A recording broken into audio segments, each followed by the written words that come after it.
This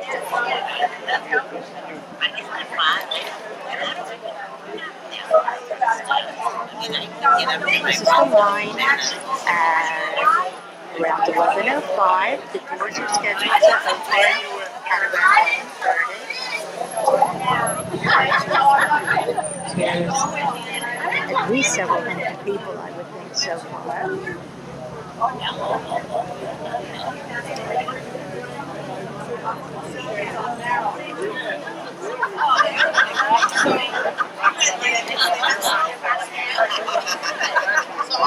Speak after you.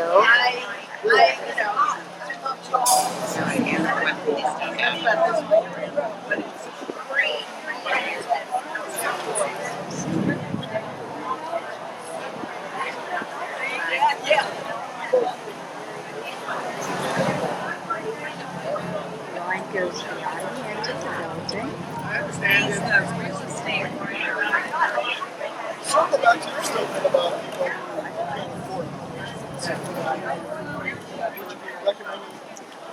Walk quickly now, because this is not going to be interesting as I cross along the parking lot. And walk. So that's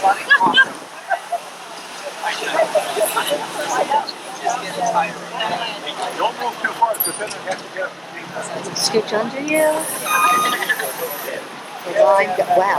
The line goes really far down the side of the building, so the turnout is astronomical. Luckily, at least several of us from Englewood Indivisible are near enough to the front of the line that I am relatively certain that all of us will get in. But as we were chanting in Venice, this is what democracy looks like. There are Democrats, there are Republicans, and I'm sure there are a lot of independents as well. So I think that this is a wonderful testament to the democratic process. And I'm going to turn it off for now, and probably until we get inside. Inside the auditorium now, which is still predominantly empty.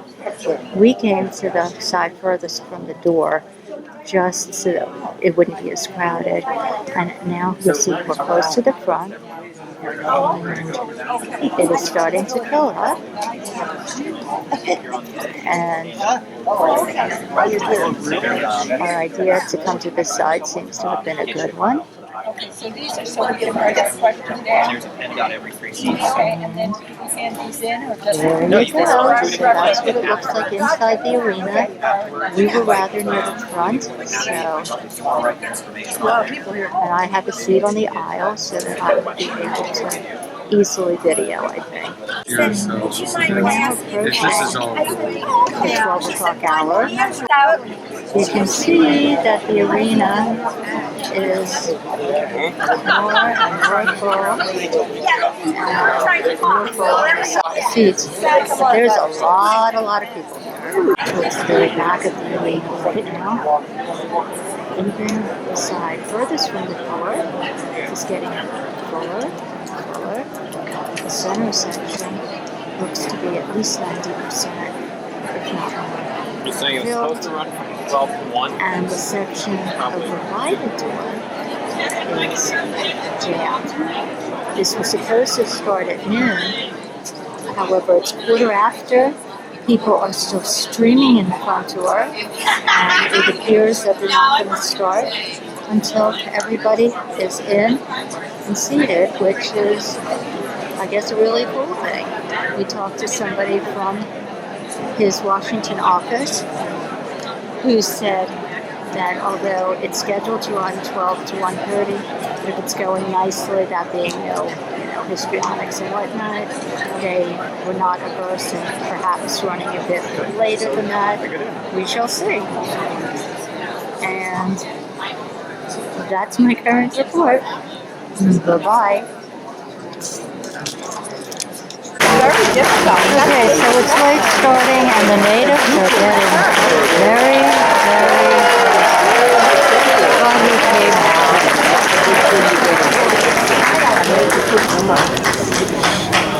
No?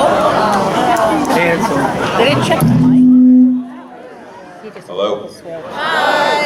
I'm sorry, but Reba McEntire was last night, so for those of you clapping for her.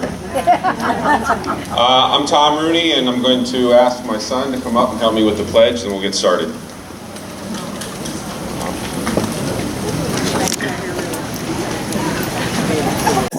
Okay, for those of you who don't know who I am, my name is Tom Rooney, and in my 5th term in Congress, I've started off representing the East Coast all the way to Port Charlotte and Punta Gorda, and then my district has kind of morphed into more of an agricultural and then West Coast district. So for those of you that I'm a new member of Congress to, it's an honor, obviously, to represent you in Washington. And I know that there's a lot going on up there on a daily basis, and so I thought it'd be a good time after working with some of you over the last few days to hold a town hall here in Englewood. So,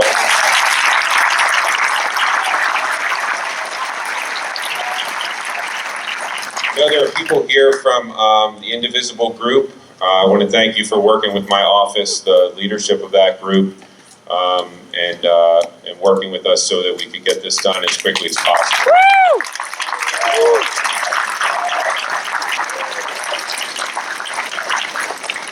I'm not really going to go into a bio or a speech or anything like that. Hopefully a lot of you know who I am.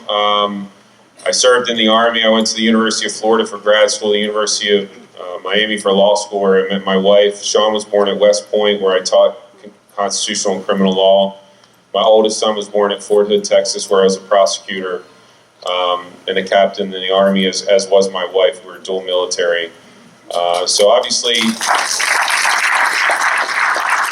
there's a lot that's important to me that I focus on in Washington, and by and large it's national security, but also agriculture because of my district. I have 9 counties. I've had 10.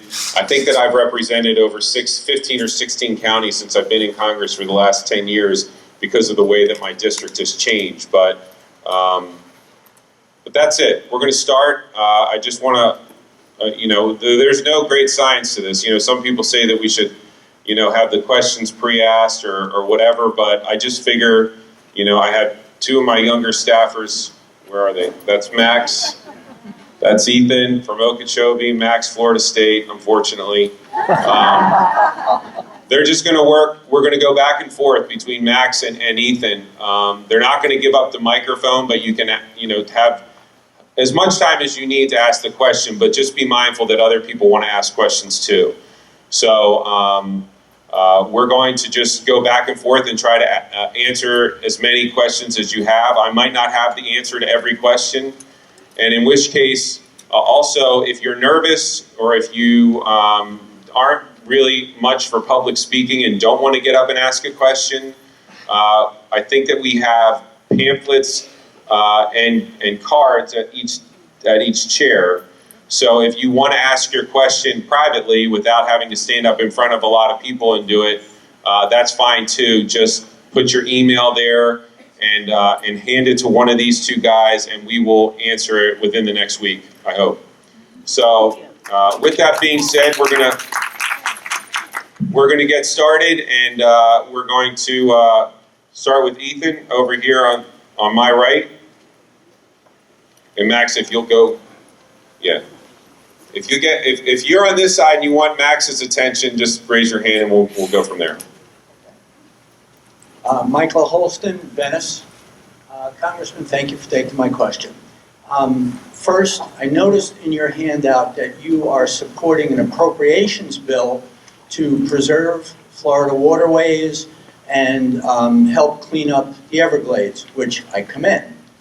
But on the other hand, you recently voted to repeal a rule that allows coal companies to dump toxic ash and sludge into waterways throughout coal country. To me, that's highly hypocritical. Would you care to explain? Sure. If you didn't hear the question, it was about the environment and the efforts that we've made in our office with regard to the Everglades, the Caloosahatchee, and the St. Lucie waterway, the River of Grass, as you know, it's historically been called in Florida. versus a recent vote to peel back an Obama rule which determined the levels of toxicity, or some have said what the coal companies up north are able to do and not do. Look, we don't live in a perfect world, and we try to do the best that we that was quick. All right. Let's go. Yeah. First of all, the vote was to just peel back a rule that the president did without Congress. That's number one. Number two, we are a country of laws based on the Constitution with separation of powers and checks and balances between the several branches of government. And so when the president got frustrated with Congress because it was a Republican-led Congress, he said, I'm going to use my pen and my phone and I'm going to do things without you. Now, that's not the way things are supposed to work. And what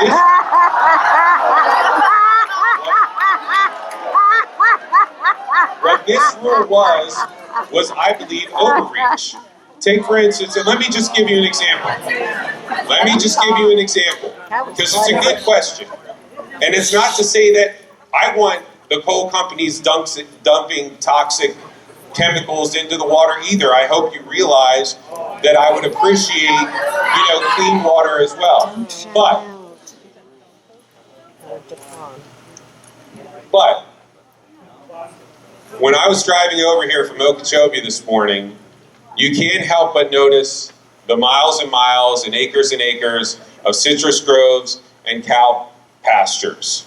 Under the Obama rule, every little pond or stream that these cows go to the bathroom in and drink out of or whatever has to be up to a level that is the same as drinking water. It's unsustainable for our farmers. Now, if you have that level of numeric nutrient in even cow ponds and what's considered navigable waters, then guess what? The farmers are going to go out of business. There's no way that they're going to be able to do that.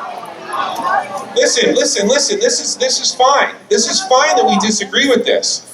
But if you don't want the farmers to be able to stay in business, and believe me, it is not easy. It's the same thing in Florida. It's totally the same thing. When you're talking about levels of toxicity in water, it is. It is exactly the same thing. Oh, by the way, we've gone down this road of not being able to sustain ourselves with energy in the past, if you want to talk about coal. And you want to talk about jobs in West Virginia and East and Western Pennsylvania. That's where my people come from. My people come from Western Pennsylvania. The steel mills have all closed. The coal mines are closing. And if we are not a country that's able to have our own energy or feed ourselves because the farmers are able to make a profit in agriculture, then guess what? We're at the behest of foreign countries. We've done this before. Just for a quick example, and then we'll get to Max. Just for a quick example, speaking of Babcock, people from Western PA may have remembered in the 70s when the steel mills were closing and the Pittsburgh Steelers were winning the Super Bowls. A lot of those people moved to North Carolina, to Florida, to various other states because there were no jobs left in Western PA and West Virginia. And so what happened was that foreign countries started dumping steel into this country, and it made it impossible for us to be able to compete with foreign markets. And then once they dumped the steel, just like other countries are doing with other products, and those big companies went out of business, guess what? They jack up the prices. So you got to try to balance it. It's either we have this industry in this country and we're able to, keep those jobs and keep that energy and keep the agriculture and try to keep the water as suitable as possible, or you don't. I mean, it's not a perfect.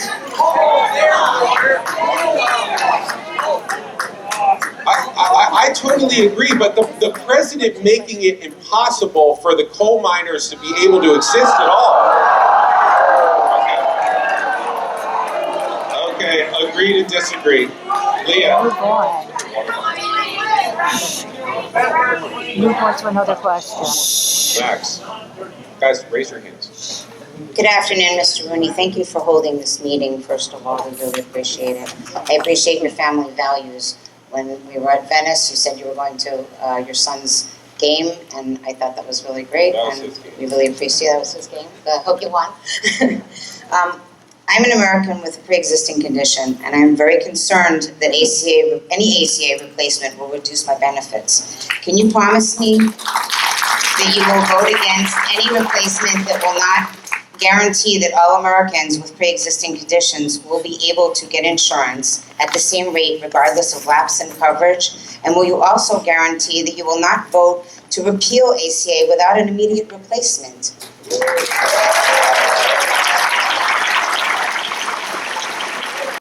This is shampoo. Well, that's the question of the day. That's what we're all here to talk about by and large, and I think that it's a great question. It's a fair question. So last week, you may, if you look at my Facebook page, you see that I do a week in review.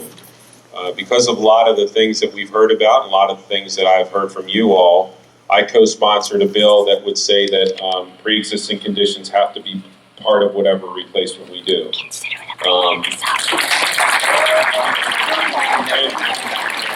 And also, I do believe, and I do agree with you, that it's really irresponsible for us to not have a replacement in place when we do our repeal. I think that it's only fair to you to be able to see what our ideas are before, guys. Okay. I think that it's only fair that you guys get to see what our ideas include before we repeal and then replace. So it's kind of like, and this is a terrible example. I keep saying this and nobody understands what I'm saying, but it's kind of like when you want to buy a new house, that the bank wants to see that you can sell your old house first, or I don't know if that's a good analogy or not, but no. Okay, sorry.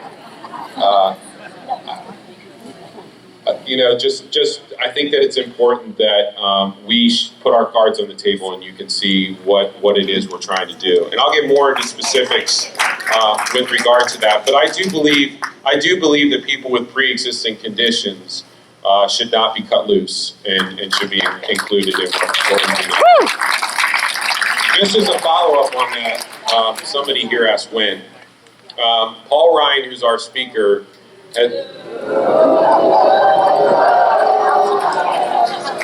try something. Okay, John Boehner.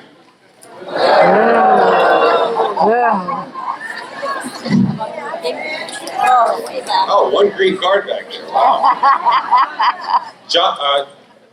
Paul Ryan has said that he wants to get this done within 200 days. Now, let me just comment on that.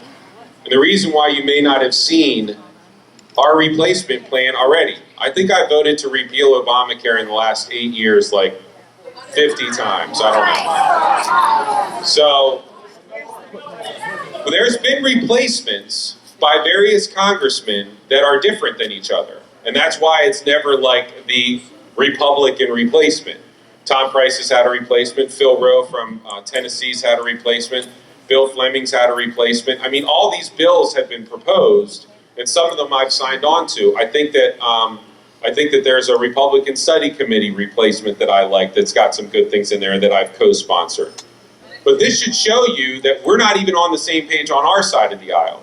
I mean, some people think that we've talked about replacing the government subsidies with tax credits. Well, some people on the far right side of my party think that tax credits are nothing more than another entitlement or subsidy of a different name. So we're not even on the same page there. And the reason why you heard us say right after the election that we were going to do Obamacare repeal and replacement right away, and it hasn't happened, and now you see our speaker saying that it's not going to happen for 200 days, is because we're not even on the same page as a Republican conference yet. So I think that's a good thing, that we are not rushing to just put something out there that we can't get all the consensus on, that we are trying... No, ma'am, We didn't have the White House. We didn't have 8 years. Let me explain to you something. There's a Congress and there's an executive branch. If you don't have both, you don't have a law. Okay.